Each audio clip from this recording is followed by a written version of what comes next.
bem-vindos mais essa semana, mais essa quinta-feira na nossa casa de oração. Sejam todos bem acolhidos, fiquem à vontade. Obrigado pela presença de todos. É uma alegria ver cada dia a nossa casa acolhendo mais e mais gente. Muito bom.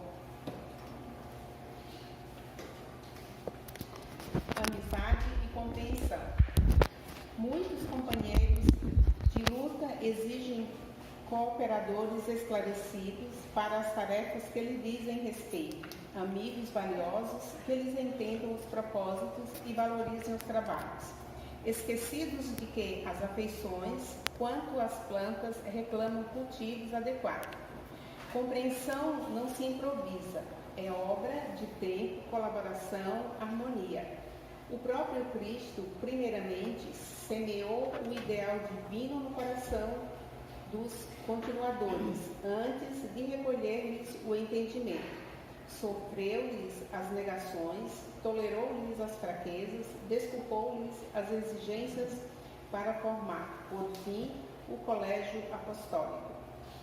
Nesse particular, Paulo de Tarso fornece-nos judiciosa lição, declarando aos coríntios que a criara com leite. Tão pequena afirmativa transborda sabedoria vastíssima. O apóstolo generoso, gigante no conhecimento e na fé viva, edificara os companheiros de sua missão evangélica em Cristo, não com alimento complexo das teses difíceis, mas com os ensinamentos simples da verdade e as puras demonstrações de amor em Cristo Jesus. Não lhes conquistara a confiança e a estima, exibindo cultura ou impondo princípios, mas sim orando e servindo, trabalhando e amando. Existe uma ciência de cultivar a amizade e construir o entendimento. Como acontece ao trigo no campo espiritual do amor, não será possível colher sem semear. Examina, pois, diariamente a tua lavoura afetiva. Observa se estás exigindo flores prematuras ou frutos antecipados. Não te esqueças da atenção do adubo do irrigador. Coloca-te na posição da planta em jardim alheio e, reparando os cuidados que exiges, não desdenhes resgatar as tuas dívidas de amor para com os outros. Imita o lavrador prudente e devotado, se desejas atingir a colheita de grandes e preciosos resultados.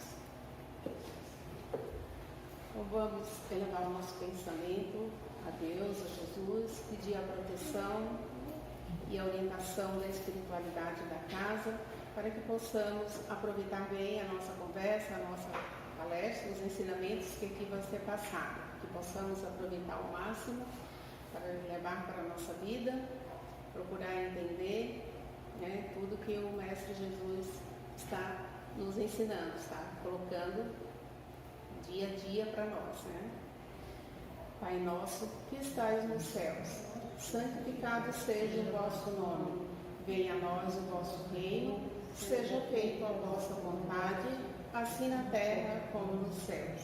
O pão nosso de cada dia nos dai hoje.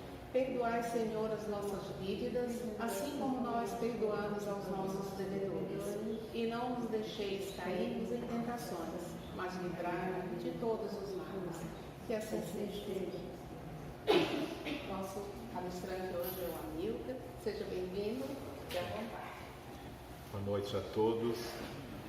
Nós estamos muito felizes de aqui estar, mesmo como falavam já os irmãos e a Salete mais baixinho, com a correria do dia a dia. Graças a Deus conseguimos chegar, estar aqui, e é assim que funciona, Nós estamos nesse torvelinho do dia a dia, que vem da vida, mas nós precisamos achar um momento para meditarmos, para pararmos, ainda que seja por breves minutos. Em relação ao dia, é pouco tempo, por vezes, que nós conseguimos fazer essa parada. e meditar um tanto nas nossas coisas, nas coisas verdadeiramente nossas, que são as coisas do Espírito. Todas as outras, essas coisas do dia a dia, nós vamos estar ao longo da vida tendo que renunciar. Nós vamos chegar a um momento que vamos renunciar inclusive ao nosso corpo. Então nós temos que estar nos preparando desde sempre para essas verdades que têm sido trazidas para nós há tanto tempo já, inclusive antes mesmo de Jesus. Já o bom mestre já havia enviado outros mensageiros que traziam já lições preciosas e que nós estamos perseguindo, diria eu. Perseguindo porque, como foi falado pela irmã ali, não basta somente nós conhecermos, é necessário que isso tenha essa migração dos nossos corações para que isso se reflita, não só no nosso pensamento, mas também nos nossos sentimentos, nas nossas ações, no nosso dia a dia. E essas coisas são tão antigas que por isso que nós estamos falando hoje sobre essa fala de Jesus, que diz: não vim destruir a lei. Então, por vezes nós pensamos, agora vai ser tudo novo, tudo vai mudar. E na verdade a proposta é que nós mudemos, porque isso está até certo ponto mais possível, mais próximo de nós, nossa mudança pessoal, do que a mudança de tudo que está à nossa volta. Muitos irão nos prometer: eu vou mudar tudo, a partir de agora vai ser tudo diferente. Isso tanto no âmbito externo da nossa vida corriqueira, nós vemos famílias fazendo isso. Por vezes nós ouvimos que o jovem falar que os meus filhos eu vou criar diferente, vamos fazer tudo diferente. Nós mesmos em determinado momento pensamos: eu não vou fazer da mesma forma que foi feito anteriormente. Nós ouvimos na política, cada novo candidato, estamos em ano eleitoral, nós ouvimos tudo de novo, que a partir de agora tudo vai ser diferente. E nós queremos ir para frente, melhorar, estar numa posição melhor. Mas o que está efetivamente mais ao nosso alcance é a nossa mudança. Então, quando Jesus vai afirmar que ele não veio destruir a lei, é que na verdade já estava dito. Este caminho luminoso já foi traçado para nós, muito antes de Jesus, mas por sua benemerência, vamos dizer assim, por sua bondade. É estranho falar a bondade de Jesus, porque ele mesmo dizia: por que me chamas bom, né? Bom só Deus. Mas para nós tão imperfeitos, Jesus é o nosso modelo, é praticamente a visão mais perfeita que nós temos do próprio Deus, nosso Pai. Por isso que nós nos espelhamos tanto. Mesmo sabendo que Ele não é Deus, por vezes nós podemos dizer que Ele é o nosso Deus, por ser aquilo que nós perseguimos. E talvez os animais de estimação que nós temos em casa possam pensar que nós somos os deuses deles, já que os provemos, os cuidamos e assim por diante. Então, como já havia sido falado também na roda de conversa, a gente tenta compor essa família, porque apesar de o que eu ter à disposição hoje, eu mesmo, no sentido de mudança, de implemento, nos é dado viver em comunidade. Então eu preciso estender essa mudança nos meus atos para que eles de alguma forma se reflitam no outro. Que a bondade que eu desejo para mim se reflita na bondade que eu dou para o outro. É um negócio complicado isso, a gente adora receber, mas chega nosso momento de dar, já fica mais complicado. Quando nós falhamos, quem aqui pode dizer: não falhei, não cometi nenhum erro? O que a gente espera? A gente espera ser entendido, ser compreendido, ser perdoado se for algo mais grave, talvez a nossa falta ser esquecida. Mas e quando erram conosco? Nós agimos da mesma forma? Nós esquecemos, nós perdoamos? Nós deixamos para lá? Nós conseguimos tirar de dentro de nós, do mais íntimo de nós, os sentimentos que às vezes não são tão nobres, mesmo nós já sabendo que devemos fazer isso, às vezes nós não conseguimos. Então, lá no Evangelho de Mateus, nós vamos ter Jesus fazendo o grande sermão, dito Sermão da Montanha, o Sermão do Monte, onde ele vai trazer as bem-aventuranças, ou os ditos felizes. Quem é feliz? São aqueles que fazem algumas coisas. Jesus conta sobre isso. E no segundo momento desse sermão, que ele fala essa frase emblemática, dizendo que não veio destruir a lei. São, nas pesquisas que nós fizemos, 31 versículos que ele vai conversar sobre isso. De Mateus, do capítulo 5, do versículo 17 ao 48. Do 17 ao 20, é pouquinho, 17, 18, 19 e 20, são 4 versículos, ele fala sobre a nova lei. Então ele diz, para não perder as palavras, leio para vocês da Bíblia de Jerusalém, que diz assim: não penseis que vim revogar a lei e os profetas. Não vim revogá-los, mas dar-lhes pleno cumprimento. Porque em verdade vos digo que até que passem o céu e a terra, não será omitido nenhum só i, uma só vírgula da lei. Essa lei é escrita com letra maiúscula. Ele diz: sem que tudo isso seja realizado. Aquele, portanto, que violar um só desses menores mandamentos e ensinar os homens a fazerem o mesmo, será chamado o menor no reino dos céus. Aquele, porém, que os praticar e ensinar, então não basta saber, não chega só a saber os mandamentos, tem de praticar e ensinar, nos mostrando a necessidade dessa vida em sociedade. Ele diz: será chamado grande no reino dos céus. Jesus vai falar: a nova justiça, então tem uma nova justiça, é superior à antiga. Com efeito, eu vos asseguro que se a vossa justiça, então ele apresenta uma justiça que deva ser praticada por os que ali estão e que se estende para nós. Se a vossa justiça não exceder a dos escribas e dos fariseus, não entrareis no reino dos céus. Então ele está dizendo que aqueles que sabiam com profundidade sobre a lei, que lei? A lei e os profetas. O que ele está falando?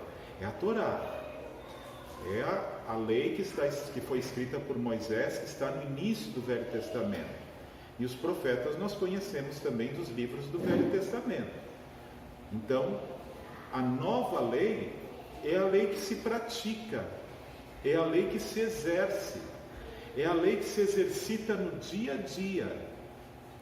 E ela não vai bater de frente com a lei que já foi dita na antiguidade por Moisés e pelos profetas. Mas nós temos as falas do próprio Kardec, isso que eu estou falando para vocês, por isso que eu falei não vim destruir a lei, que não está escrito assim na versão da Bíblia de Jerusalém, mas eu falo assim porque é esse o título do primeiro capítulo do Evangelho segundo o Espiritismo.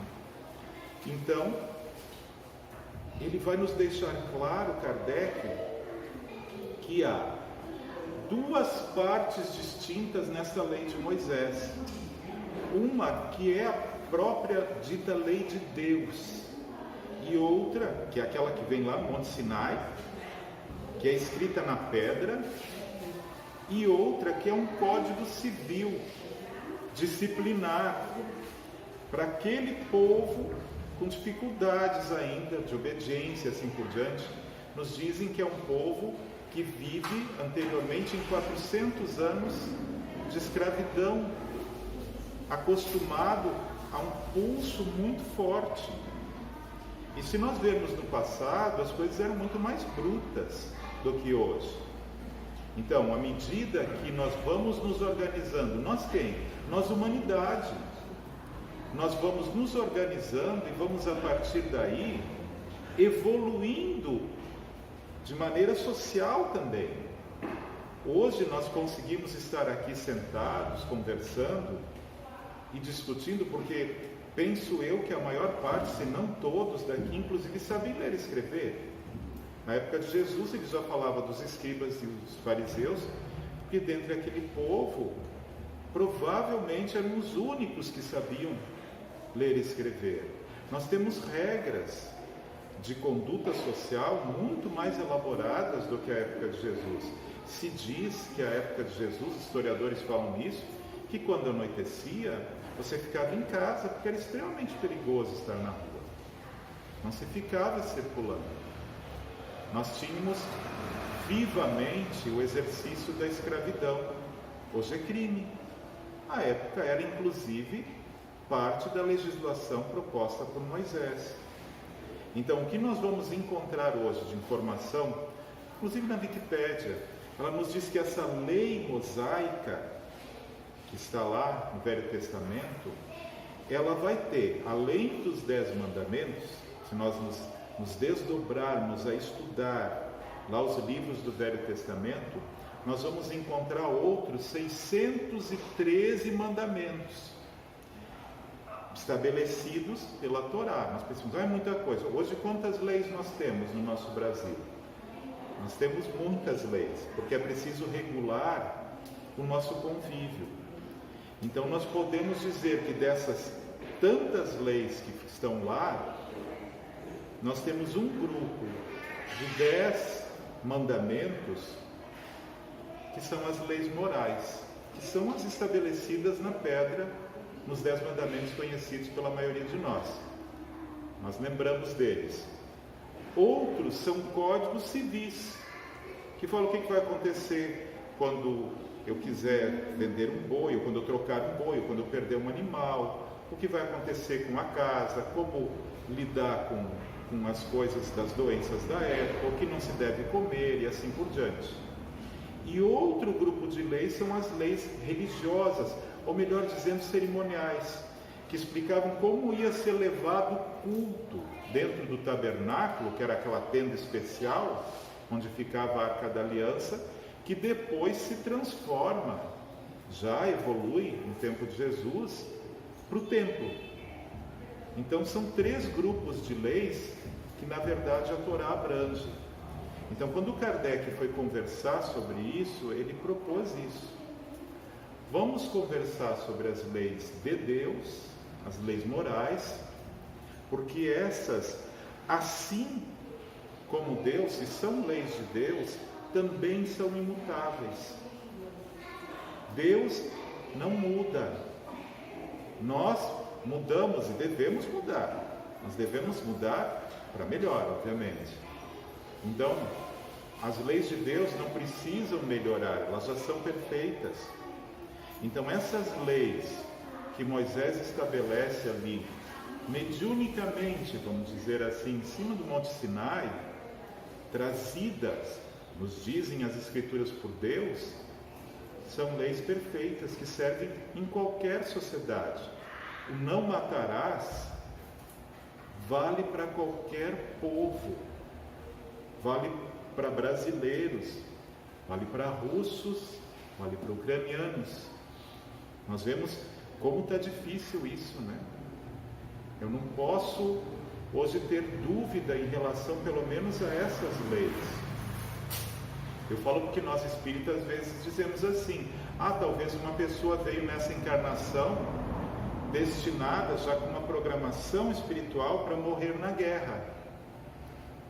Bom, se ela vai ser morta na guerra, então alguém foi designado nessa encarnação para matá-la? Isso não vai funcionar. Daí Deus está impondo para uma pessoa que seja um assassino. Então nós vemos que a guerra não é dada por Deus, é dada por nós, pela nossa intolerância, pela nossa ganância. Como diria o nosso livro dos Espíritos, a marca mais certa da nossa imperfeição, pelo interesse pessoal. Enquanto o interesse pessoal prevalece sobre o interesse coletivo, nós vamos ter imperfeição. E a imperfeição gera tudo isso que nós estamos vendo de horror no mundo. A parte do amor gera tudo aquilo que nós vemos de lindo.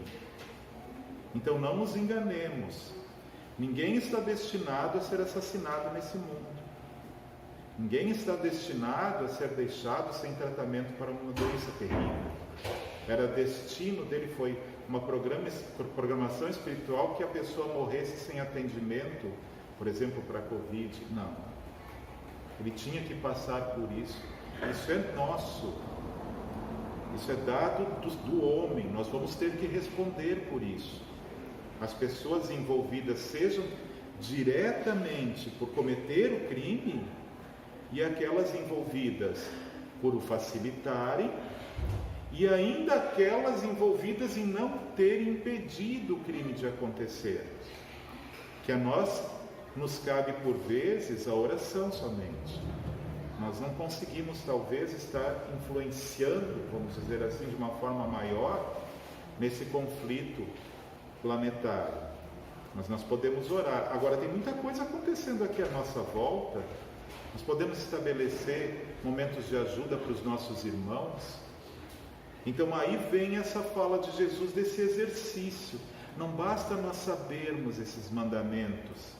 Não basta nós termos estas regras de moralidade somente na nossa cabeça. Elas têm que migrar para o nosso coração.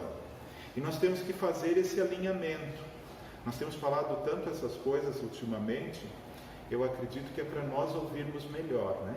Eu digo, não aqui na casa Caminho de Luz, mas fora, nos outros lugares. Nós temos falado tanto de Jesus, que Jesus está nos incomodando, eu diria, nós espíritas.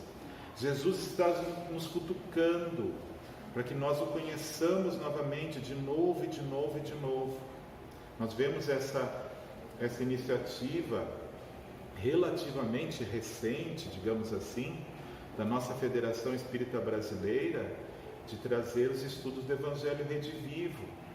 Nós vemos o esforço de fazer a compilação, por exemplo, das inúmeras mensagens de Emmanuel, compilação essa para cada um dos evangelhos, para as cartas de Paulo, para as outras cartas, para o Apocalipse, que acredito que até pouco tempo atrás, se vocês ainda não estão, vocês estavam estudando sobre as falas de Emmanuel para o Evangelho de Marcos. Então, uma série de iniciativas que nós vemos que estão chegando pela espiritualidade, pela influência, para que nós de novo olhemos para Jesus. Jesus, naquela continuação, vamos dizer assim, de uma fala longa, que ele inicia com as bem-aventuranças, ele fala que essa lei tem que ser cumprida. Mas ele fala dessa nova lei praticada. Então, a partir desse momento que a gente tinha falado, que ele diz que não vem destruir a lei, ele faz uma série de anúncios dizendo: ouvistes o que foi dito pelos antigos. Daí ele faz um anúncio, por exemplo, sobre o adultério. Depois ele diz: eu, porém, vos digo. No sentido de que ele coloca uma nova possibilidade daquela lei. Nós vemos, por exemplo, em relação ao adultério, ele não só falar, mas ele exemplificar isso no momento da mulher adúltera. O que dizia a lei mosaica? Que aquela mulher tinha que ser apedrejada porque foi apanhada em adultério. Agora Jesus vai colocar de outra forma. Ele já coloca a necessidade dessa avaliação particular. Quem é que não tem pecado? Então, ele faz com que a direção, digamos assim, do olhar saia da mulher e se volte para o interior de cada um. Quem não tiver pecado, que atire a primeira pedra. Há esse movimento diferente, que a justiça não seja só para o outro, mas que eu estabeleça uma relação inicial comigo mesmo. E aí, pessoal, tem sido uma dificuldade, porque é muito difícil nós nos olharmos com verdade, encararmos com profundidade as nossas mazelas, esses nossos caminhos difíceis, esses trilhos. Nós lembramos ultimamente bastante de Guimarães Rosa, dizendo dessas veredas, né? Ele escreveu sobre o grande sertão veredas, caminhos terríveis.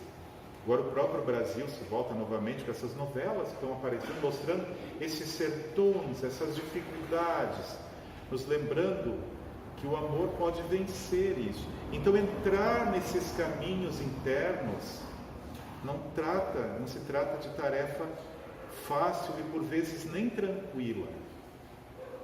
Já nos organizamos como humanidade. Então hoje, graças a Deus, nós já temos inclusive psicólogos, terapeutas, já temos profissionais que podem auxiliar inclusive nessa trajetória. Mas nesse âmbito moral, Jesus é nos apresentado pela doutrina espírita como modelo e guia. Então, por mais íngreme que seja esse nosso caminho interno, que vocês não sabem, né? E olham aqui e não me conhecem. Eu sei dos caminhos tortuosos que eu já trilhei, quais esquinas eu dobrei, quais locais eu disse não vou por aqui, e quais caminhos eu penosamente caminhei, por vezes sem necessidade. Assim vocês também. Não é necessário que nenhum de nós aponte as mazelas do outro, mas nós sabemos. Nós dizemos que solidão por vezes, solidão nesses caminhos difíceis que nós temos. Mas a doutrina espírita vem nos dizer que Jesus não somente é modelo de ação, Jesus nos guia. Então por isso que ele já colocava, não somente praticar a lei e os profetas, o que eles ensinam, mas também ensinar. E a melhor forma de ensinar é demonstrando. Então Jesus demonstrava, e ainda hoje ele nos acompanha, caminhando ao nosso lado, porque um guia faz isso. Designa, por pura bondade, que de merecimento está difícil, né, para nós. Dizer, eu mereço muita coisa. Mas ele designa, por bondade, que outros espíritos um pouco melhores do que nós andem conosco. Então Emmanuel vai nos ensinar, quando ele nos fala lá no livro Consolador, que na verdade aqueles 10 mandamentos, a gente só falou do não matarás, né? Mas é mais longa a conversa. E é tudo não, né? Não isso, não aquilo. E sem mas. Né? Não matarás, ainda que invada no teu país. Não matarás, ainda que seja uma pessoa detestável. Né? É uma proposta difícil. E todos os outros também são dessa forma. E Emmanuel nos ensina que Deus propriamente, nos diz, os mandamentos é a lei de Deus. Deus propriamente falou com Moisés no Sinai, no Monte Sinai, e Emmanuel vai dizer isso para nós. Ele diz, hoje nós já estamos em condições de compreender que Moisés tinha suas faculdades mediúnicas muito elevadas. E apesar de ser um excelente legislador, ele era humano. Então era inconcebível que Deus, próprio Deus, falasse diretamente com ele. Então quem é que falou com ele? Aqueles encarregados por Deus de trazer esse código perfeito, imutável e eterno como o próprio Senhor, e que viriam até nós. À medida que nós vamos evoluindo, nós vamos entendendo os desdobramentos deste código, que não se trata somente de sacar a vida física de alguém. Então Emmanuel em Ceifa de Luz, um dos livros da coleção Fonte Viva, ele tem uma mensagem chamada Lei e Vida, onde ele diz, a respeito dessa fala de Jesus, não matarás, diz a lei. O texto não se refere, porém, unicamente à vida dos semelhantes. E ele diz, não frustrarás a tarefa dos outros, porque a supõe inadequada, de vez que toda tarefa promove a quem executa, sempre que nobremente cumprida. Então, quando eu deprecio o outro, eu também estou matando um pouco. Ele fala, não dilapidarás a esperança de ninguém, porquanto a felicidade no fundo não é a mesma na experiência de cada um. Então quando eu menosprezo a ação, a força de cada um, o que cada um consegue, aí é muito pouco, eu consigo mais, ou o outro consegue mais. eu também promovo a morte e não a vida. Ele vai falar para não destruir a coragem daqueles que sonham ou que trabalham junto de nós. Temos que fortalecer o dia a dia, porque às vezes é muito difícil. Há que se ter muita coragem no dia a dia para fazer o que é necessário, para cumprir com o que nós recebemos de messe, de tarefa, de vida. Às vezes é difícil a própria família, às vezes é o trabalho, às vezes é a sociedade, e para alguns é difícil tudo. Então não podemos estar desanimando o outro. E ele vai colocando outras formas que nós podemos ter de promover não mais a vida e sim a morte. Então que nos lembremos disso, meus irmãos, dessas falas fantásticas, porque ao final, quando Jesus faz todo o seu sermão, bem no final, que ele fala sempre: ouviste o que foi dito, mas eu vos digo de uma forma diferente, não os autorizando sequer a detestar alguém. Jesus diz: nem sequer em pensamento. Ao final ele lembra a nós, portanto ele diz, como se fosse um grande fecho, como se fosse um ponto que resumiria tudo. Ele diz: deveis ser perfeitos como o vosso Pai Celeste é perfeito. Então o próprio Jesus segue esse modelo de perfeição, e assim nós também devemos seguir. Se não conseguimos ver a Deus, Jesus, nós já conseguimos ter os seus relatos.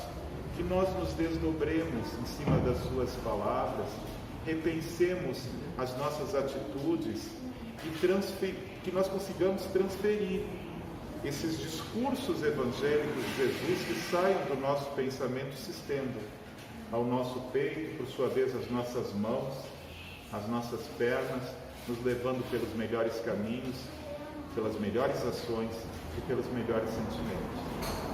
Eu trago também, não posso esquecer isso, o abraço da Casa Leucádia, que muito agradecida tem sido pela parceria que se estabeleceu com o Caminho de Luz, e sintam-se todos abraçados também pela família Leucádia. Muito obrigado. Obrigado a todos.